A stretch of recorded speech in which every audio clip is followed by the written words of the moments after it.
മൂന്നാം നരേന്ദ്രമോദി സർക്കാരിന്റെ സത്യപ്രതിജ്ഞാ ചടങ്ങുകൾ നാളെ വൈകിട്ട് 7:15-നാണ്. മോദിക്കൊപ്പം 50ഓളം പേരുടെ സത്യപ്രതിജ്ഞയാണ് നിശ്ചയിച്ചിരിക്കുന്നത്. സഖ്യകക്ഷികളിലെ പ്രമുഖരുമുണ്ടാകും. ചടങ്ങുകൾക്കായുള്ള ഒരുക്കങ്ങൾ ഡൽഹിയിൽ തുടരുകയാണ്.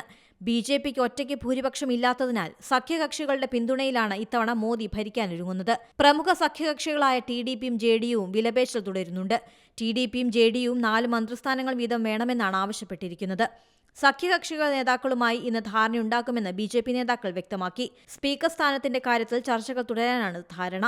അതേസമയം മൂന്നാം നരേന്ദ്രമോദി മന്ത്രിസഭയിൽ അംഗമായി സുരേഷ് ഗോപിയും നാളെ സത്യപ്രതിജ്ഞ ചെയ്യുമെന്നാണ് സൂചന.